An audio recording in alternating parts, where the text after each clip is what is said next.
Here's a new playlist for you, my favourite moments of 2025. Thanks first of all to Scott Woodwiss because he gave me the call. He said, are you available for BRSCC Nankang Tyre Summer Race Weekend at Donington Park? I said, yeah. He said, there's Mazdas. Plenty of them. I said, you didn't even need to say any more. So, this is the second race of the weekend for the Kent Models Mazda MX-5 Championship. A 20-minute slobber knocker, in the words of Jim Ross, with Ali Bray, Steve Foden, Adam Sparrow, and Neil Chisnall. Sit back, relax, and enjoy this one. It's a cracker. Right, thank you, Alex. We're now getting to our last race before the lunch break, which is the Kent Models Mazda MX-5 Championship, second of the weekend. And if it was anything to go by from yesterday, we could be about to see another back-and-forth battle between the two men on the front row of the grid. Ali Bray, the still yet unbeaten championship leader in 2025, 10 wins out of 10 now so far, and the man behind him, who is a former champion, Steve Foden, who will be lining up alongside him on the front row. And Steve actually saying on social media and in the interviews yesterday that he really enjoyed the victory and enjoyed the fight that he had with Ali. It was one of his best races he had to date. Even though he didn't win, he really thoroughly enjoyed it from start to finish. So hopefully we'll get more of the same in this race today before lunch. So, as a result of race 1, the grid is set for race number 2, and that means that Ali Bray once again starts on pole position at the front of the grid, with Steve Foden alongside him on the front row. Steve Bartlett is alongside him on the second row from Neil Chisnall, with then Adam Craig and Harry Storer on row 3, then Thomas Walker and Tim Dorr on the fourth row of the grid ahead of Michael Green and Richard Wooten in the top 10. Andre Baliev is one of the top Masters drivers alongside Martin Tolley. It's Connor Clifford and Paul Tucker on the 7th row of the grid from Chris Thelwell and Donovan Dyer.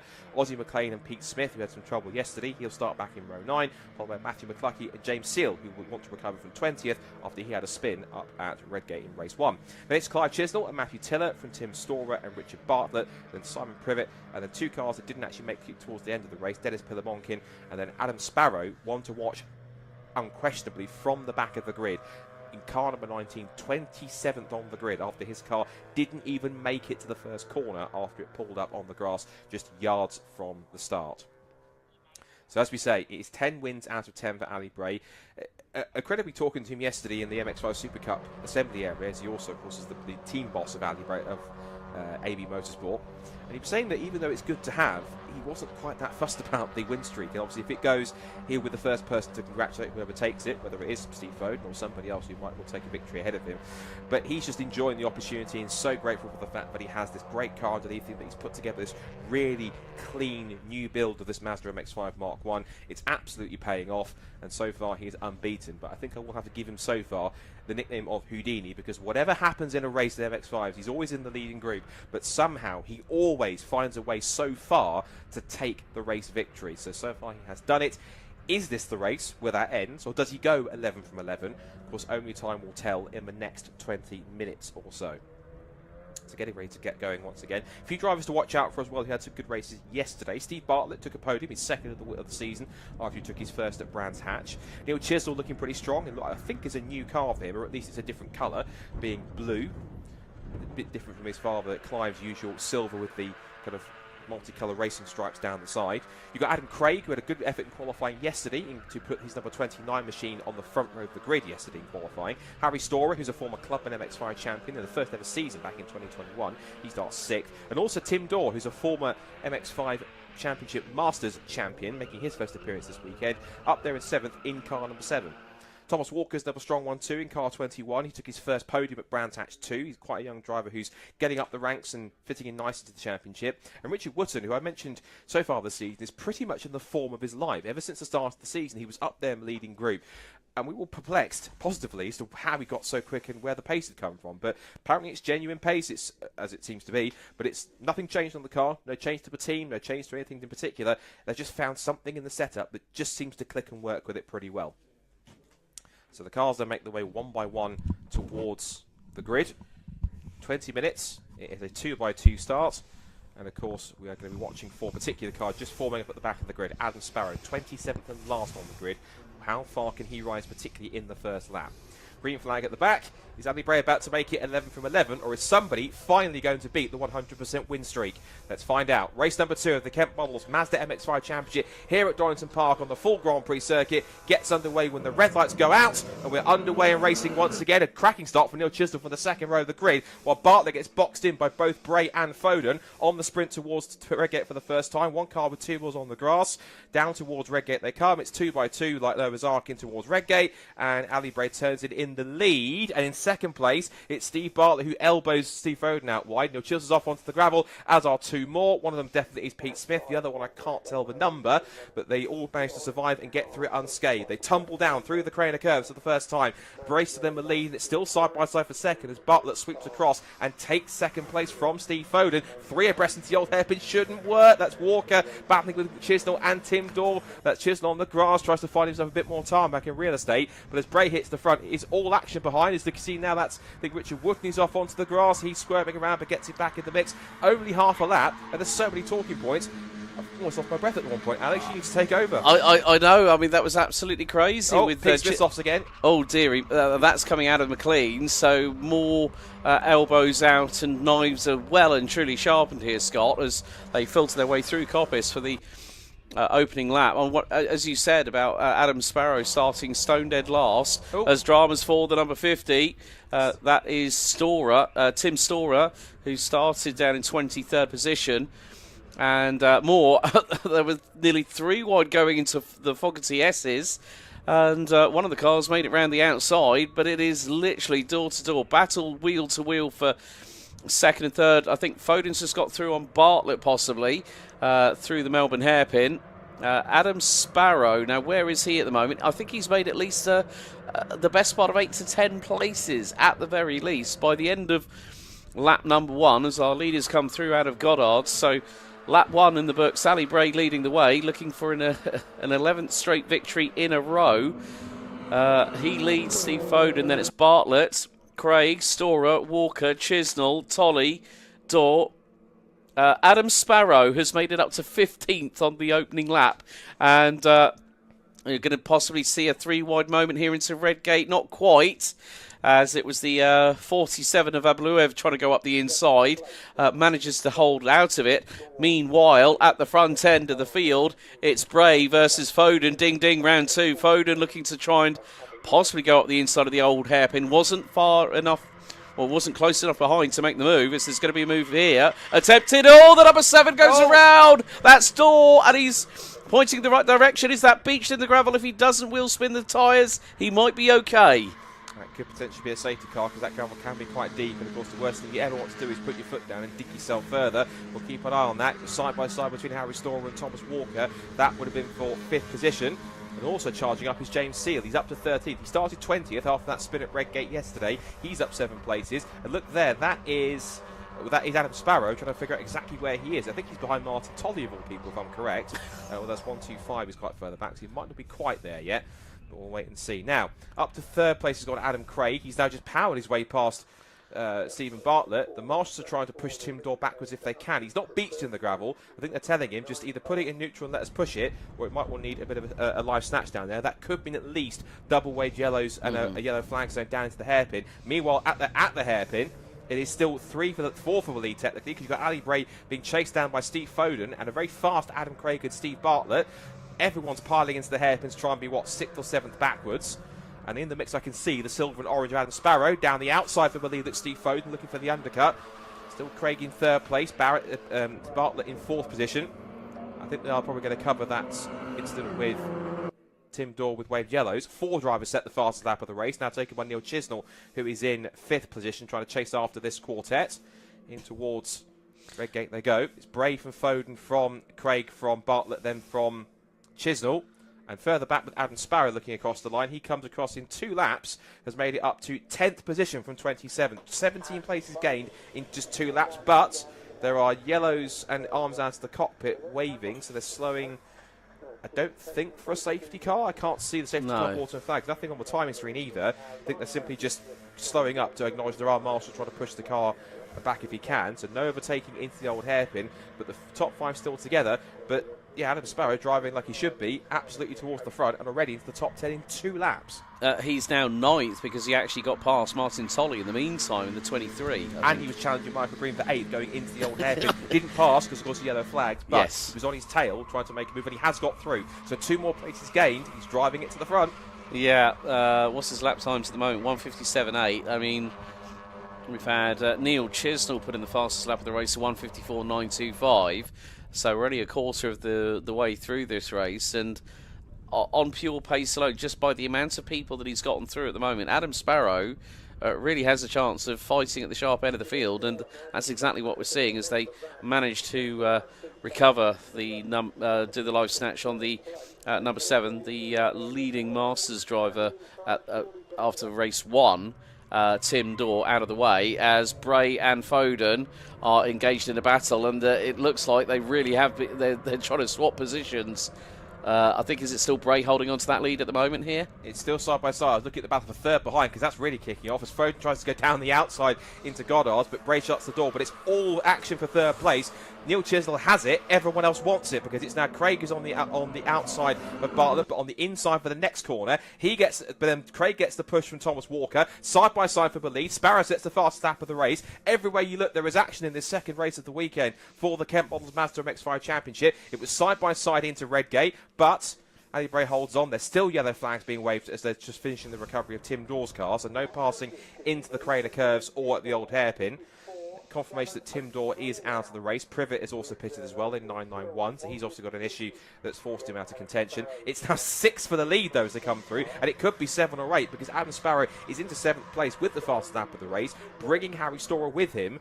I think there's every chance, actually, in this race. Given we've still got 30.5 minutes to go, Sparrow could even get himself into the podium places here if he plays his carts right and plays smart. Yeah, all round the outside is going Neil Chisnall, trying to go past Steve Foden. That's opened the door for Adam Craig, who's going to dive to the inside through at Coppice here for P3.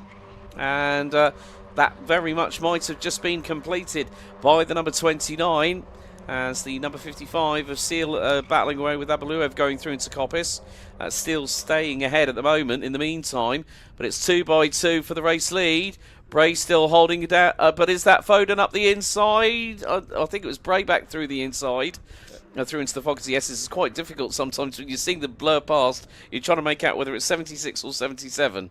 White and purple for Bray, white and gold for Foden. But he might lose second here because Chisnall diving up the inside into the hairpin for second. And look in the pack, you can see the silver and orange car. That is Adam Sparrow into 6th. He's got past Thomas Walker. He's also brought with him Harry Storer and Michael Green. Martin Tolley's on the tail of this as well. We're going to have a 9-car fight for the podium places and the win here as they head down towards the Goddard's hairpin. What will happen next, we don't know. What we do know is Chisnall is up the inside for second, takes this position at least initially, but Foden, if he can stay there, will have track position for the next corner, which is the right-hander at Redgate. If he gets the side draft and pulls himself back alongside, Bray gets a small, minute moment of respite as the cars battle behind for second place. That's what he wants. He's looking, thinking, great, you two fight behind me. I'm going to try and clear off and make it my 11th win of the season. He's still got just under 12 minutes to hold on to this one as Chisnall now takes second place, or that he was in second place, loses it again to Foden. This is a key thing now in this one, Alex. Yep. Foden is now so busy trying to fight off Chisnall, who is on his pace, and also Adam Craig is in there as well, and also don't count out Adam Sparrow, who is on the tail of this group now for the 5th position,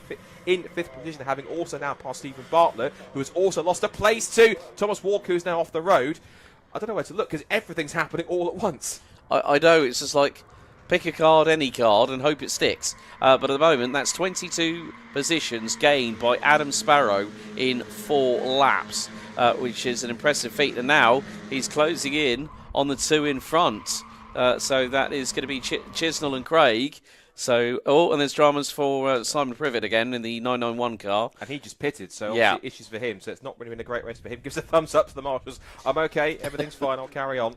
And now look, I saw Sparrow, who's going to look at the outside, possibly for 4th place on Adam Craig. So if he makes that stick into the Esses, that's another place gain for Adam Sparrow. And there's still half the race left to go. Oh! And off the road, that's Clive Chisnall. Also, whilst Clive Chisnall rotates the car and faces the wrong way, it's his son Neil. He's doing the business up at the front for the podium places.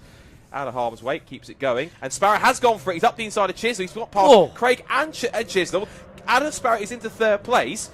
I can't believe I'm about to say this, but with half the race, does Adam Sparrow have a chance of winning this? At this point, yes. 100%. I mean, he had differential issues in qualifying that put him ninth. He pulls to the right-hand side and the start-finish straight on lap 1 of race 1, and he's what we like to say in karting, doing a top gear from the rear, but... Side by side for the lead. Look at Sparrow. He might be giving Foden the push. Foden gets in front. Here comes Sparrow to the outside. Does he dare take the lead down the outside line? He's squirming around trying to make the move. He's gone wide. He's going to try and hold on to it, but here comes Chisnall up the inside to take full advantage. Adam Sparrow is in this lead group. He is in the conversation for a race victory. Bray still in front somehow. Chisnall side by side for third place. Here comes Adam Craig back down through the crane of curves in green and yellow. All action for the top 5 down towards the old hairpin. This is absolute finest. I'll say it again. MX5 Championship Racing at its absolute finest. And there is still 9.5 minutes to go for Ali Bray to somehow hold this quartet back and take his 11th win. Can he do it? Yeah, with 9.5 minutes to go, buckle up and hold on for the roller coaster ride as Chisnall goes wide. This is going to open the door for Adam Sparrow through into Coppice. As round the outside, is he going to try it? Foden tries on Bray. Sparrow up the inside of Chisnall. And here comes Adam Craig as well. He's going to make it 3 wide. Coming out of Coppice on the run down to the Foggy Esses. And they've got to be careful because, of course, if Foden tries to move around, he's got 3 cars behind going 3 abreast into the S's. That's not going to help him at all. Bray has to defend again. They somehow sort it out in the battle for third. And Chisnall takes the line in the front in the S's. Sparrow in 4th as off the road goes Matthew McCluckey up at the Coppice corner. But that fight in front with the top 5, you barely take your eyes off it, and it changes again in the split second. I think one of the good things is about the racing respect as Chisnall up the inside of Sparrow through into the Melbourne hairpin. And he locked up and almost got into the back of Steve Foden, and that could have been game, set and match. Yes, exactly. And then Bray would have been away and clear. However, with 8.5 minutes to go, it is still undecided. You have got Sparrow up the inside of Chisnall, through at Goddard's, retakes third place. Make that 7 cars now for the race lead, with the 21 of Thomas Walker at the back of the train. The driver wouldn't want to be in this situation, ironically, is Steve Foden, because he's attacking Ali Bray for the lead, but he knows that Adam Sparrow and co behind are really going to pressure, so this is all he can do. He can go up the inside, try and make the move. He gives as much room as he can, bumps over the curve, just leans on Ali Bray, gives him a small little nudge just to let him know he's still there, but Ali Bray survives once again. No wonder I call him Houdini, because every single time he's challenged or loses the lead, he somehow gets it back again and stays in front. He needs to have a T-shirt, Ali Houdini Bray. You might have to give him a nudge and say, look, I want a few free T-shirts for that. I don't think his lovely wife Nikki's listening, but if you're listening, Nikki, on this back one, make some of those T-shirts up if he keeps this on, because he's going to need it.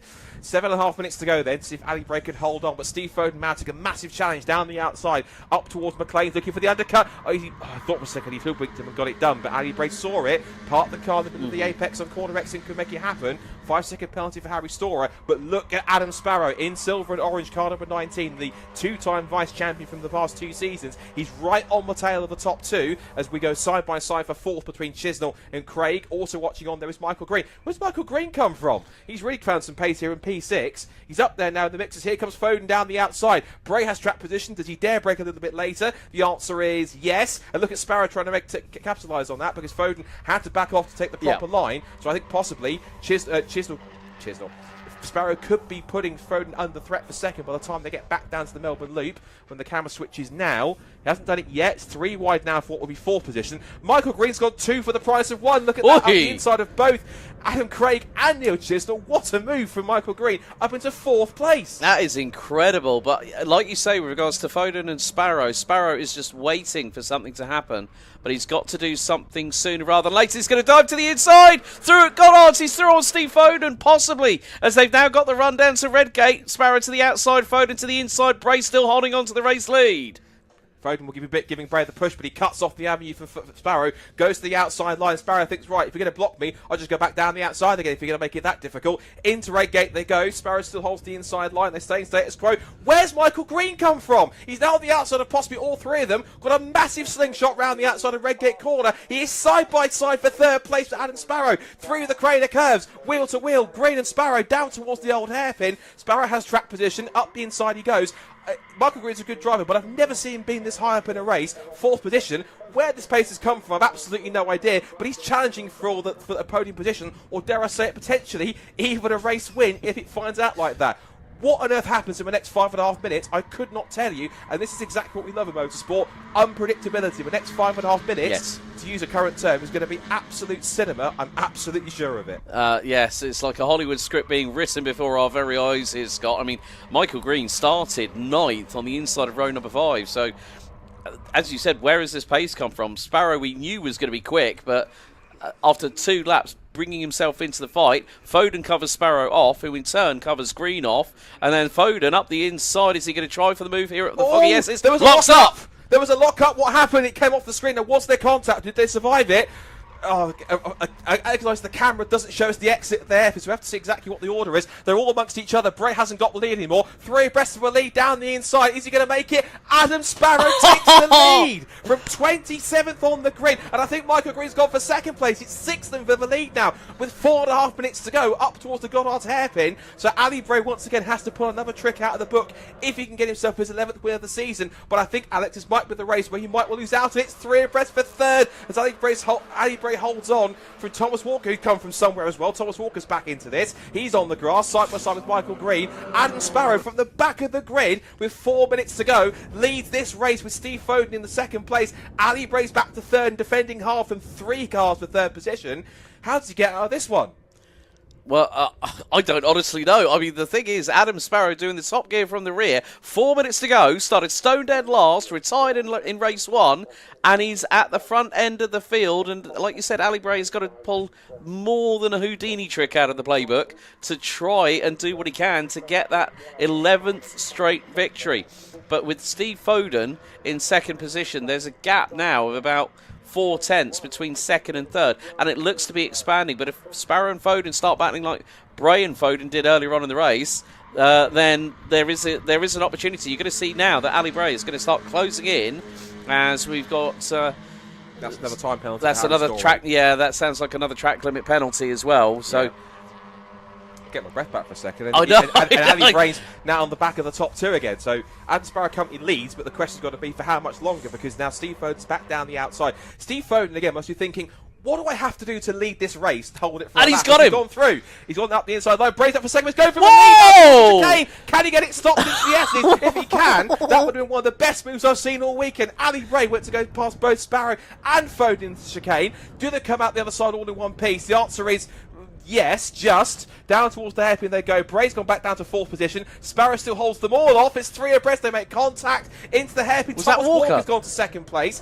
Again, where he's come from, I've no idea. He's in that pack, but he's over the opportunist. There is still 2.5 minutes to go. I've got down to the podium for this, but I don't want to leave because I want to call this to the end and see this happen in front of me. Thomas Walker 2nd. Bray's gone back to 2nd place. Foden's back down to 4th now. He's got Michael Green and Adam Craig in there too as well. Also the mix is Harry Chisnall and Steve Bartlett, who is 3rd at one point. And somehow, once again, Ali Bray's going for the lead once more. Down the outside, he went to go for the switchback. Didn't make it work because Sparrow was on his inside. Bray going down the outside into Red Gate. Sparrow stands his ground. They're wheel to wheel on the exit. A little rub as they come off the corner. Then out side by side again as they go through Hollywood and now towards the Crater curves. Foden's in there as well. So is Walker side by side. They're practically going nearly 4 wide through the Crater curves. This is extraordinary. Ali Bray back to the front. How on earth is he doing this? Down towards the old hairpin. Sparrow down to 2nd. Foden wheel to wheel with Walker through the old hairpin, side by side. This is incredible MX5 racing. Here comes Adam Craig, Michael Green, then Chisnall, then Bartlett. But Ali Bray so far has done it yet again. He's back to the front. And the top 8 last time around, Scott, were covered by 1.8 seconds. The scramble for 3rd really kicking off now. A little bit wide there for Walker in the 21. He nearly goes off onto the gravel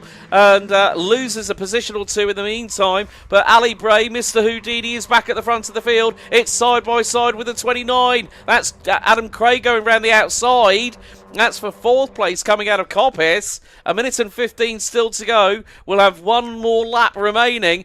And still, it is going to be Bray.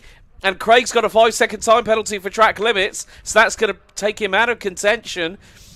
But it is the case now. It is between...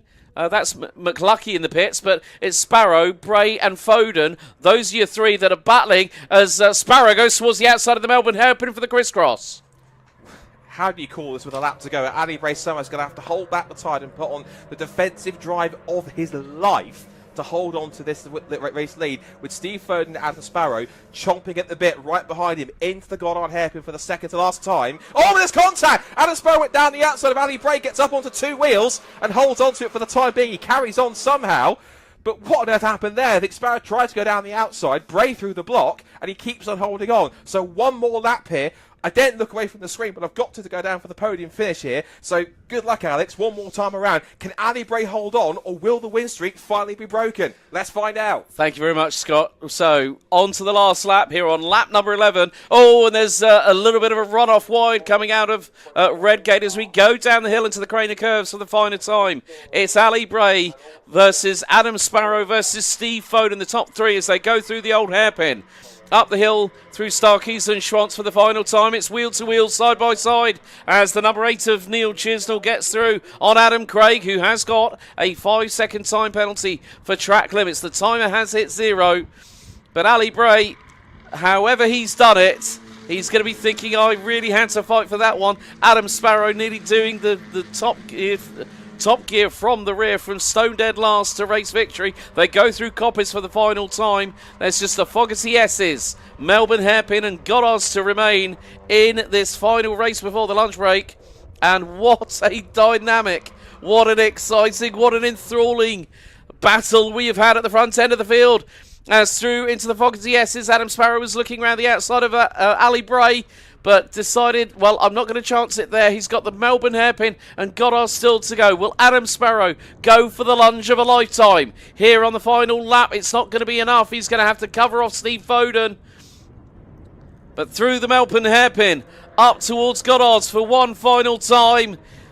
The streak looks to be complete still for now. There's one more race to go later on this afternoon. But out of the final corner, it's going to be 11 in a row. Ali Bray's going to power out of Goddard's, and he wins race 2 after a fantastic display from the Kent Models Mazda MX-5 Championship. Adam Sparrow from stone dead last to second.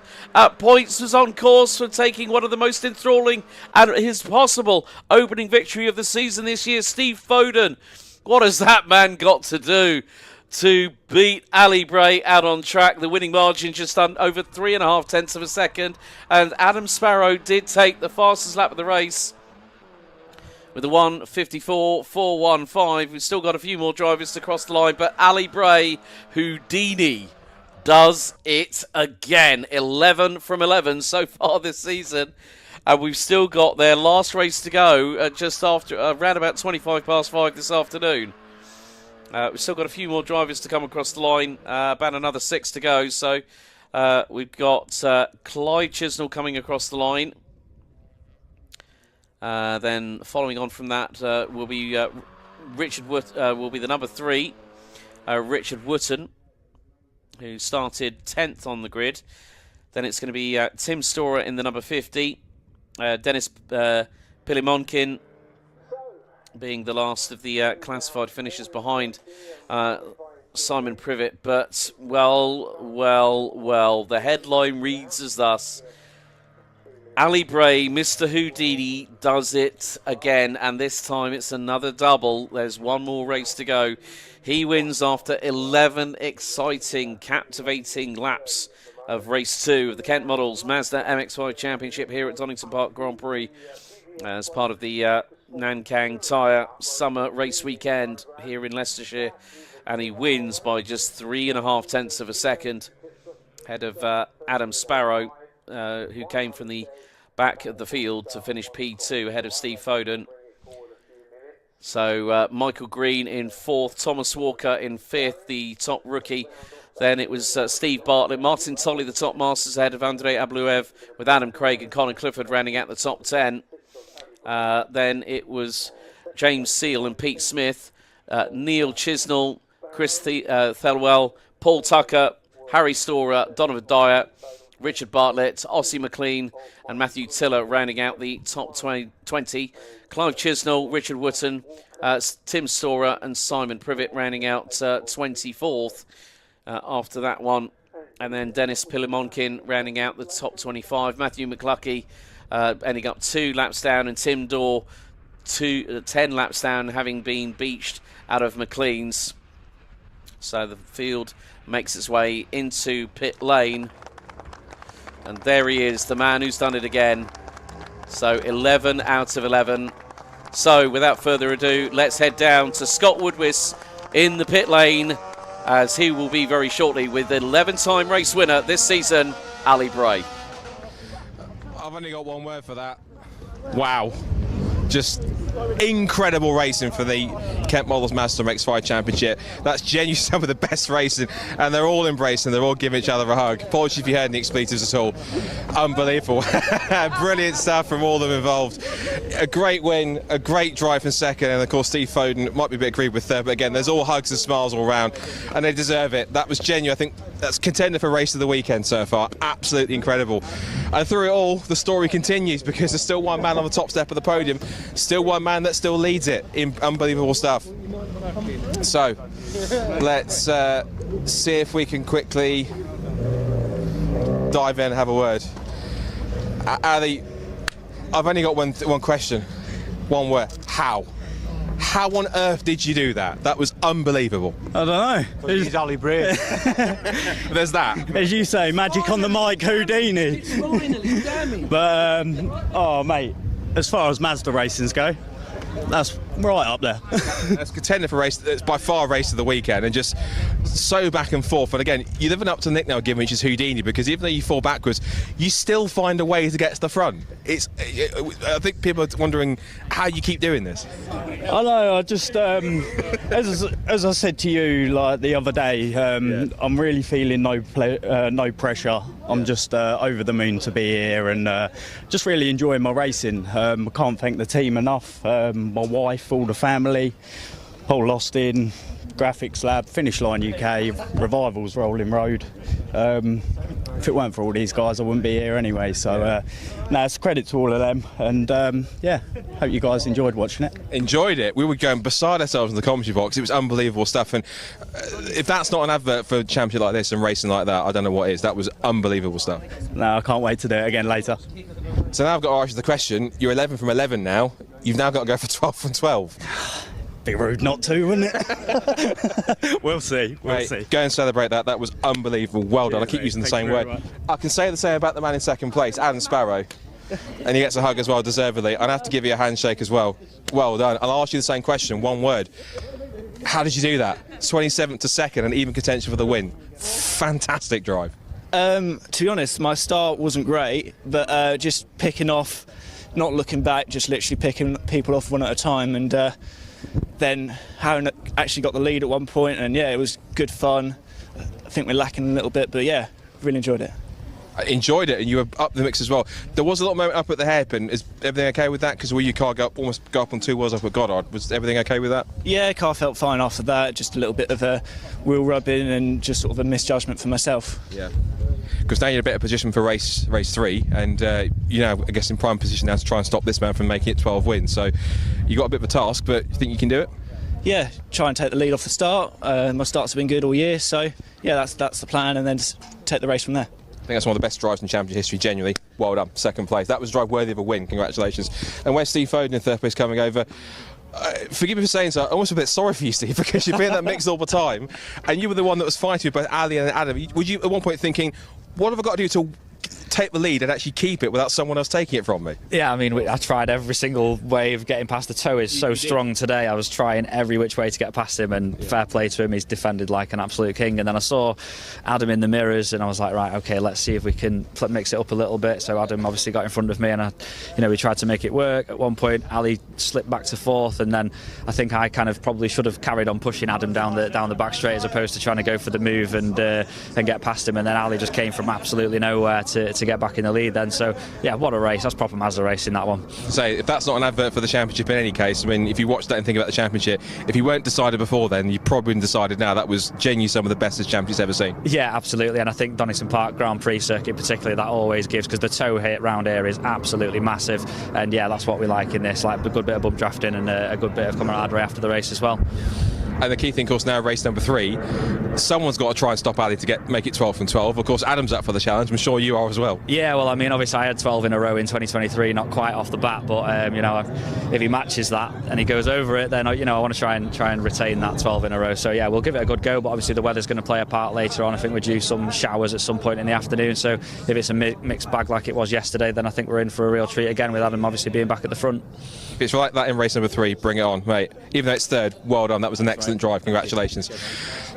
Nothing else you can say, really. That was an unbelievable race for Kent Walls, and there's still got one more to go. Still one more chance for somebody to knock Ali Bray off the top. He can go for 12 for 12, but can Adam Sparrow, Steve Foden, or anyone else in that lead group do it? We'll have to wait and see.